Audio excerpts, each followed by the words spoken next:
อำเภอพบพระจังหวัดตากเชิญเที่ยวงานท่องเที่ยวเชิงวัฒนธรรมชนเผ่าเย็นทั่วล่ามหาสงกรานต์ที่อุทยานแห่งชาติน้ำตกพาเจริญ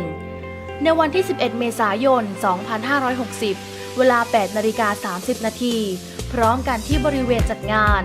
ณลานนันทนาการอุทยานแห่งชาติน้ำตกพาเจริญเวลา 9 นาฬิกานายประสงค์ล่าอ่อนนายอำเภอพบพระจังหวัดตากกล่าวรายงานและให้การต้อนรับนักท่องเที่ยวพร้อมนำหัวหน้าส่วนราชการองค์การบริหารส่วนตำบลในเขตพื้นที่ร่วมให้การต้อนรับนายยุทธชัยปัทมสนธิผู้อำนวยการสำนักบริหารพื้นที่อนุรักษ์ที่ 14 ตากที่ให้เกียรติมาเป็นประธานพิธีเปิดการจัดงานสืบสานวัฒนธรรมประเพณีท้องถิ่นงานมหาสงกรานต์2 แผ่นดินของพี่น้องชาวอำเภอพบพระจังหวัดตากพร้อมรับชมการแสดงหลากหลายวัฒนธรรมชนเผ่า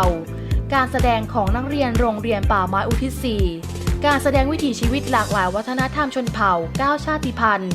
ในเขตพื้นที่อุทยานแห่งชาติน้ำตกพาเจริญชมการแสดงของนักเรียนโรงเรียนรวมไทยพัฒนา 1การประกวดมิสชนเผ่าเวลา 12 นาฬิกาพักรับประทานอาหารกลางวันช็อปชิมชิลอุดหนุนสินค้าพื้นเมืองของดีอำเภอพบพระจังหวัดตากสินค้าโอท็อปหัตถกรรมท้องถิ่นและสินค้าทางการเกษตรสดใหม่มากมายพร้อมรับชมการแสดงวงดนตรีเพื่อชีวิต